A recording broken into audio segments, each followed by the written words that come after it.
ઈશ્વર આશ્રમ વાંઢાની ગુરુગાદી પરંપરાને ઉજાગર કરનાર બ્રહ્મલીન પૂજ્ય ઉદ્ધવરામજી મહારાજનો 136મો જન્મોત્સવ ધામધૂમથી ઉજવાયો હતો।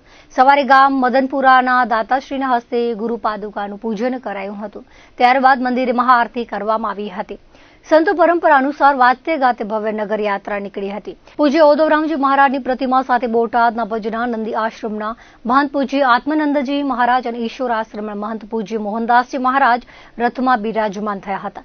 આ નગર યાત્રા ઈશ્વર આશ્રમથી થઈ ઉમિયા માતાજીના મંદિર, રામ મંદિર, વાલદાસજી મહારાજ, સાધના કુટીર થઈ પસાર થઈ હતી। ત્યારબાદ ધર્મસભાનું આયોજન કરવામાં આવ્યું હતું। વિશાળ ધર્મસભાને પૂજ્ય આત્માનંદજી મહારાજ અને પૂજ્ય મોહનદાસજી મહારાજે સંબોધન કર્યું હતું।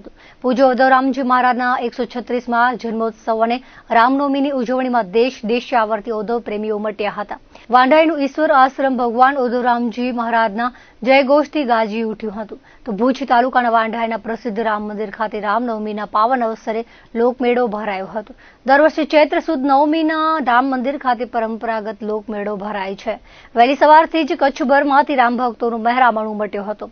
રામ મંદિરે મર્યાદા પુરુષોત્તમના દર્શનનો લાભ લઈ લોકોએ મેળાનો આનંદ માણ્યો હતો।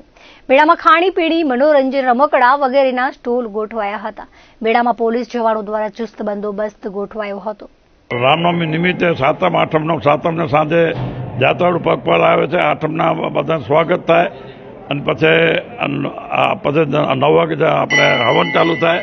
પછી બપોરે જમવાનું, બપોર જમીન પછી છૂટા અને સાંજે પછી મહાઆરતી હોય અને રાત્રે પછી દાંડિયા રાસ।